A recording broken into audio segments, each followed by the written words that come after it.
In the corridors of the London Blockchain Conference, I met one of the latest recruits to nChain, the British blockchain development company. Giovanni Franzese is moving to the UK from Stockholm, where he was Ericsson's head of blockchain business development, implementing blockchain projects under the radar, as he puts it, for the telecoms giant. Now he's an executive partner at nChain.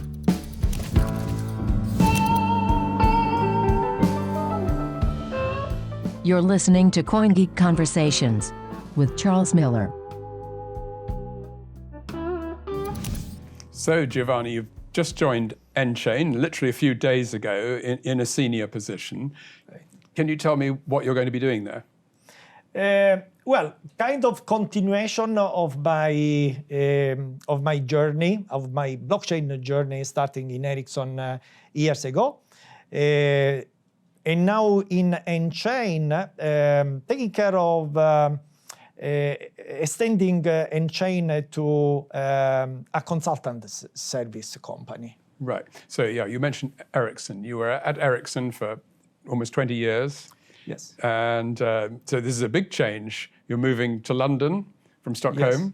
Yes. Let's go back into your work at Ericsson, because you were head of blockchain there.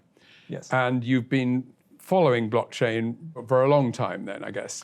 Yes. So just give me a little idea about your journey with blockchain all the way from the beginning to now. So, Charles, everything started from an idea, and I was in an innovation team, which we had the opportunity to experiment other technologies. And I am an engineer, I like technology, I love technology, and I knew blockchain by my own. And then I had some idea to use blockchain, not in crypto, but in a very different way, six years ago. Right, so you always thought of it as blockchain rather than Bitcoin then, did you? Right. Well, I never thought to use for company purposes blockchain for crypto or no. Because potentially for a firm like Ericsson, it could have been a payment mechanism or something, I guess. Yeah, but in big corporates, innovation is, especially the innovation coming from inside, it's extremely, extremely complex for several reasons, but it's extremely complex. And it's not a case for the big corporates. Innovation comes through acquisition. It's much easier. You buy a company which has a brilliant idea. But for the ones struggling like me, trying to bring innovation from inside, it's extremely difficult. And this is not exceptional for Ericsson. So I prefer to have a very, very smooth approach, flying under the radar and letting this grow. So in trying to persuade your colleagues at Ericsson that Yes. blockchain was going to be useful, what did you focus on as being the sort of easiest first step that would persuade them? I had, to be honest, I had a very clear idea. Knowing this company, we said before, I worked for Ericsson 20 plus years. So I know quite well this company inside out, traveling around, living in many places. And I knew all the struggles of this company. And then knowing blockchain, knowing the troubles, then I had this idea, but we can use blockchain to do those things. And to be honest, I had many ways to use blockchain, but I wanted to use in a way to avoid fights, to avoid the struggles.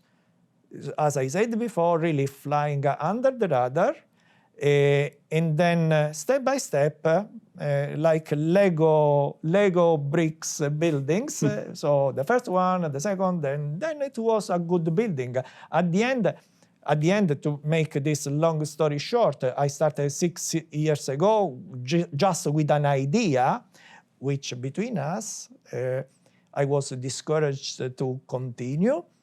But I was extremely convinced it was a good idea, and then I found an internal stakeholders willing to sponsor my idea with a little proof of concept, And then from the proof of concept, we moved to a minimum viable product, which, it's a sort of product, the skeleton of a real product. And it worked well. And then we finally moved to a final product. And then I proved to the company, we can make it. So, we can make it. And this was a demonstration, or the initial product was used just internally within the company? And what was it actually doing? It was for finance globally, to match invoices and purchase orders. Okay. And what blockchain were you using then? I started with a private blockchain platform. I started with one of the most known and open source, which is Hyperledger Fabric. Right. Because it was without license fee to pay. So for me, it was the most convenient one. And at that time, I didn't see any public blockchain securing scalability or high transaction per second. And there was also another thing, which was, I said between myself and myself, if I propose to use blockchain exposing a corporate data in public, I will never make it. Right, so because your colleagues would be too nervous of what might happen. Exactly. So again, flying under the radar. So I said, no, guys, but this is private. It's between the wallet gardens of Ericsson, so nobody will interfere. And the strategy, to be honest, worked out quite well. Based on the success of the internal product, you were then able to take it commercially to... Exactly. But I did by purpose, right? It's like your ambition is to sell cookies, but you don't eat your own cookies, right? So how do you pretend to sell if you don't even try to sell to your family, right? So I did by purpose because I thought to be more credible in my next step.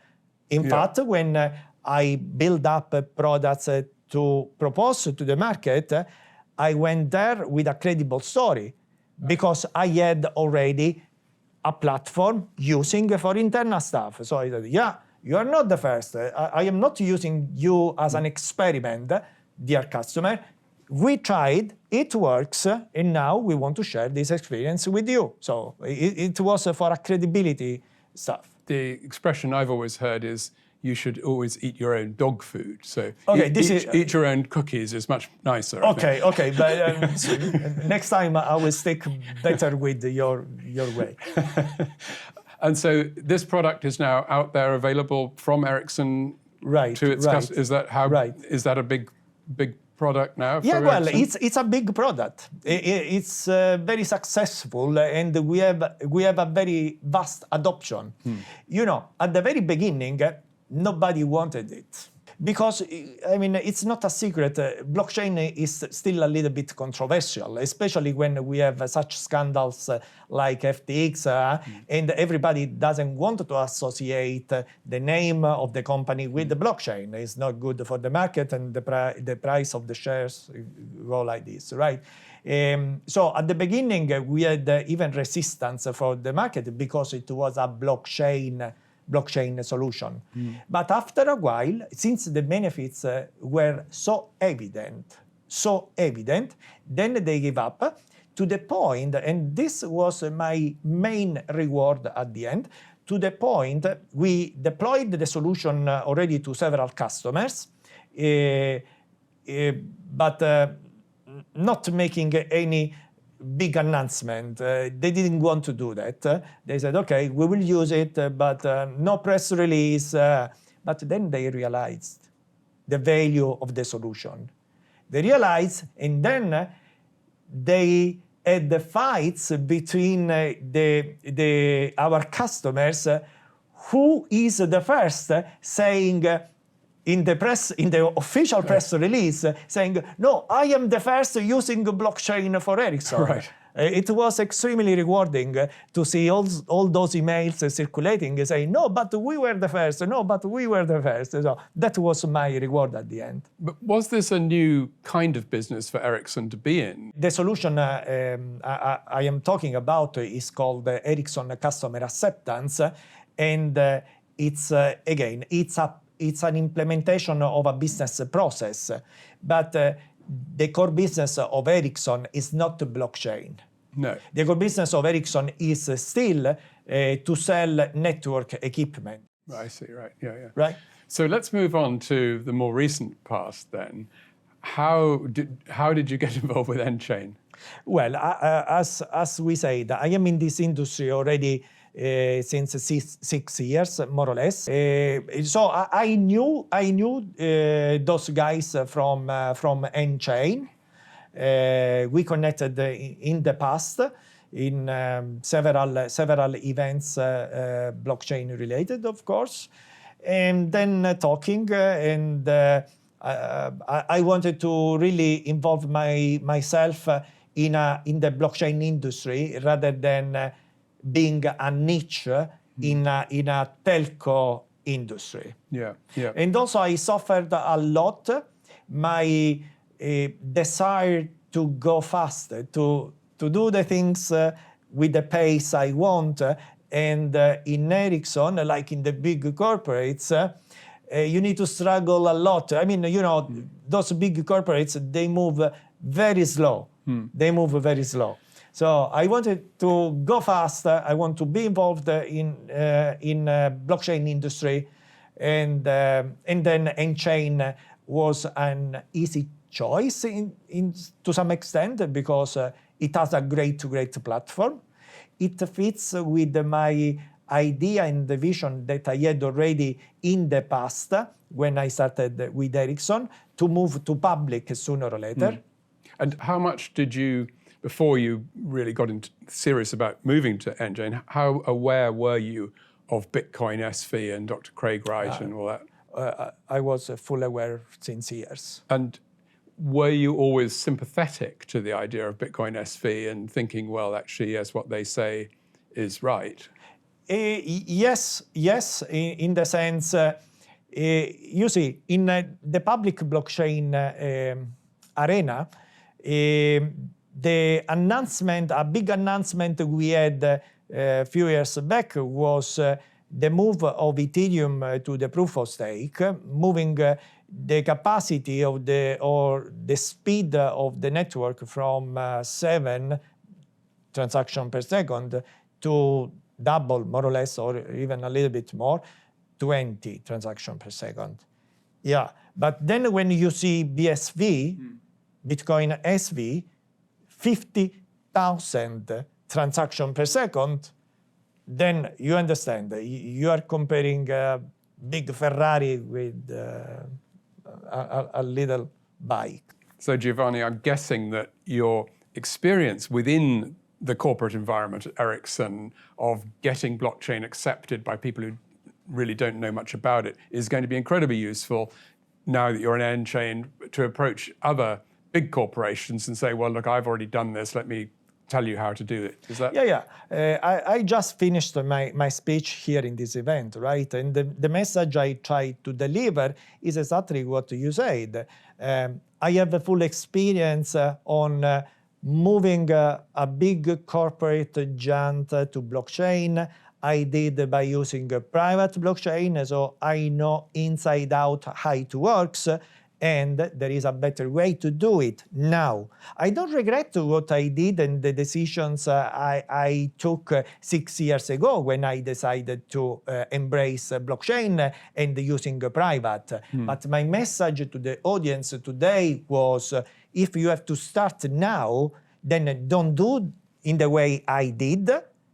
Use public and use Bitcoin SV, because that is the right choice today, right? It's funny because I talked to some consultants at a fair probably 3 or 4 years ago about almost exactly what you're saying.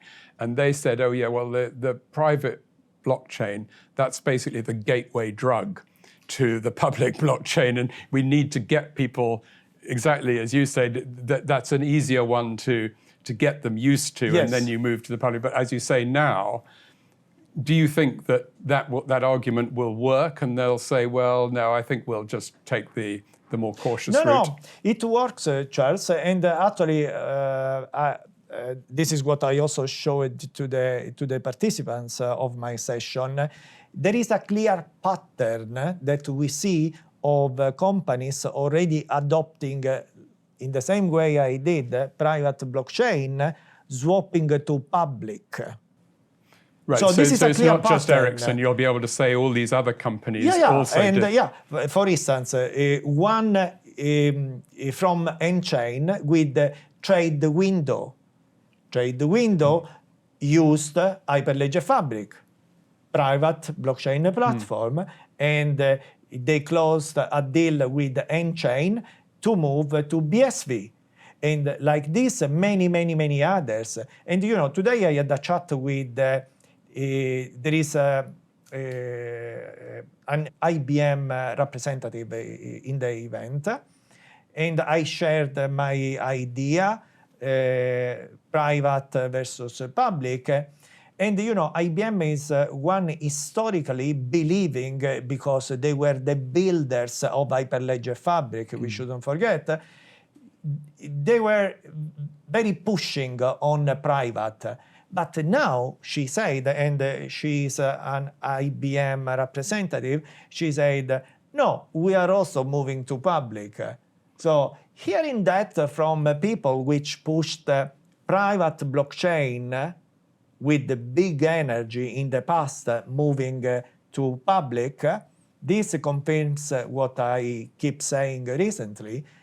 Now it's the time to public. If you want to spend time, if you want to claim to use blockchain technology, but in reality you don't, because with the private you lose a lot of blockchain real capabilities, okay, you are free to do that, but at least you need to be aware.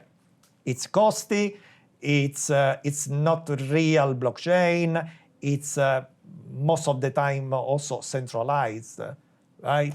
So there are many things that now today you can do it better, and there are platforms like BSV. Well, actually there is only one platform, and it's BSV, to be honest, at the moment. We like competition, so if there is someone else as good as BSV doing the same, it's an incentive for us to make BSV even better. But BSV is extremely scalable, right? So BSV is today the choice. Now, I know this is your first BSV-based conference. Right. Just give me an idea of the atmosphere and what you feel about the people you've met who are involved in this world. Well, I am extremely excited because, I come from telecom industry, which is a slow industry. On average, is also a little bit old industry. And moving to blockchain, it's a lot of energy, young people with big dreams, and it's a fabulous atmosphere. So I really love all the energy of these young guys with brilliant ideas, and if I can support them with my experience, then makes me happy. That's fantastic. Well, really good luck in your new role, Giovanni. Thanks, and thank you very much for talking to me today. My pleasure. Thank you. Thank you. Thanks very much to Giovanni Franzese. Next week, we'll be hearing about a commercial implementation of the BSV blockchain by Mint Blue for their client, who is a luxury watchmaker. So please make time to hear Mint Blue CEO Niels Vanderberg with me next week. Until then, thanks for listening and goodbye.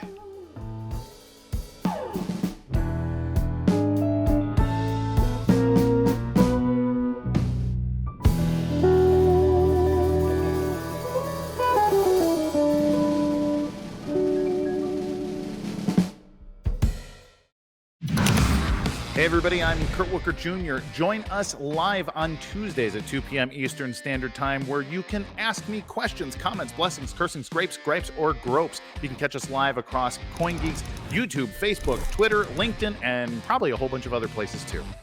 I think the big thing here, the big innovation, is the ordinals numbering system.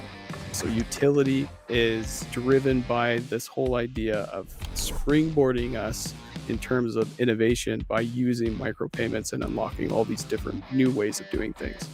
Decentralization, the meme, as people think of it, I don't think exists at all, anywhere.